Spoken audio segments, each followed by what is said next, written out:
আরে এনা সেই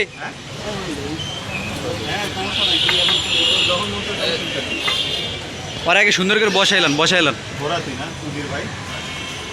আর আগে বসান। আচ্ছা হাটটা সাধারণত এত বড় সাহস, সোনার বাংলাদেশে বাস করবি আর চুল মহিলাকে মতো রাইকে ঘুরবি? তুই কি মহিলা? কিরে কথা বলিস না কেন?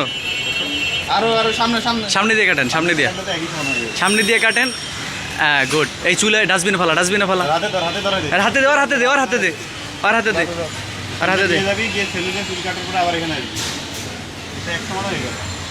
আচ্ছা একটু ভালো করে কেটে দেন, একটু ভালো করে কেটে দেন আর একটু অল্প করে ছোট করে দেন হালকা। কম না করলে ও রাখবে আবার রেখে দিবে। গুড যা সুন্দর করে ডাস্টবিনে ফেলা। যাবি যে চুল কাটা এবার এখানে দেখা যাবে চুল কাটাইছি। ডাস্টবিনে যা এই যে ডাস্টবিনে ফেলা, সুন্দর নিয়ে যাবে সাথে ডাস্টবিনে যাই ফেলা।